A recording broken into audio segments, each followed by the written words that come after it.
সেই অ্যাপসটি ডাউনলোড করার জন্য আপনারা চলে যাবেন গুগল প্লে স্টোরে। প্লে স্টোরে আসার পরে প্লে স্টোরে সার্চ করবেন YT space studio, STUDIO YT studio. Search করার পরে আপনার এই অ্যাপসটি চলে আসবে। তো আমার এখানে ইনস্টল করা আছে, আপনারা ইনস্টল করে নেবেন, এরপর ওপেন করবেন। আমার এখানে ইনস্টল করা যেহেতু ওপেন করলাম। ওপেন করার পরে এখানে কন্টিনিউ ক্লিক করবেন।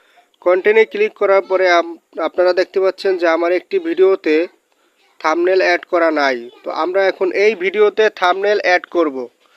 তো এর জন্য এই ভিডিওর উপর ক্লিক করতে হবে। এরপর এখানে দেখতে পাচ্ছেন যে এডিট আইকন রয়েছে, এটাতে ক্লিক করব। এরপর আরও একবার এডিট আইকনে ক্লিক করতে হবে। এরপর দেখতে পাচ্ছেন আপনারা কাস্টম থাম্বনেল, এই অপশনটিতে ক্লিক করবেন। এই